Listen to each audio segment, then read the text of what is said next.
Je me suis construit parmi ces rues, ces bâtiments, ces pierres caractéristiques de ce que j'appelle mon village intraparisien.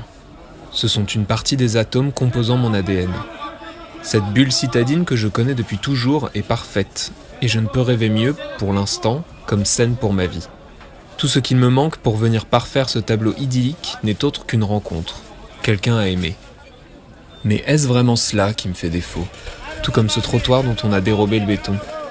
N'est-ce pas plutôt une volonté de réussite sociale, créée et entretenue par mon éducation romantique qui veut ça?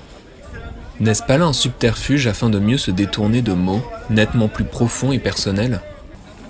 Je le pense réellement. Être deux représente une vraie force. Nous ne pouvons que grandir au contact de l'autre. Mais nous sommes les seuls chaloupiers à bord de notre barque faite de chair, et les seuls décisionnaires de nos actions. Cela peut sembler particulier, mais dans ces rues familières, des détails du paysage urbain nourrissent mon imaginaire insolite et font écho à certaines mélancolies d'un manque sentimental.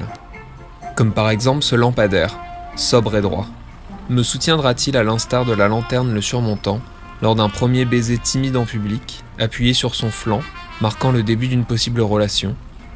Est-ce que cet arbre dégagera son parfum enivrant, créant un repère olfactif de calme et de sérénité dans mon esprit, lorsque nous passerons sous sa cime en nous tenant la main? Il arrive que des aliments à même le bitume peuvent refléter des choses sur nos travers enfouis. Peut-être apprendrai-je un jour à cesser d'être aussi dur envers moi-même, comme l'avocat n'ayant pas atteint le stade de la maturité, laissant place à la douceur et au réconfort sucré du jus d'une nectarine bien faite, coulant sur les doigts lors de sa découpe. Arriverai-je un jour à ce que l'ardeur de mon tempérament de feu ne me laisse pas enfumer de regrets âpres, créant une grimace de dégoût, comme avec l'odeur de certains fromages, vous submergeant les narines après avoir ouvert le paquet?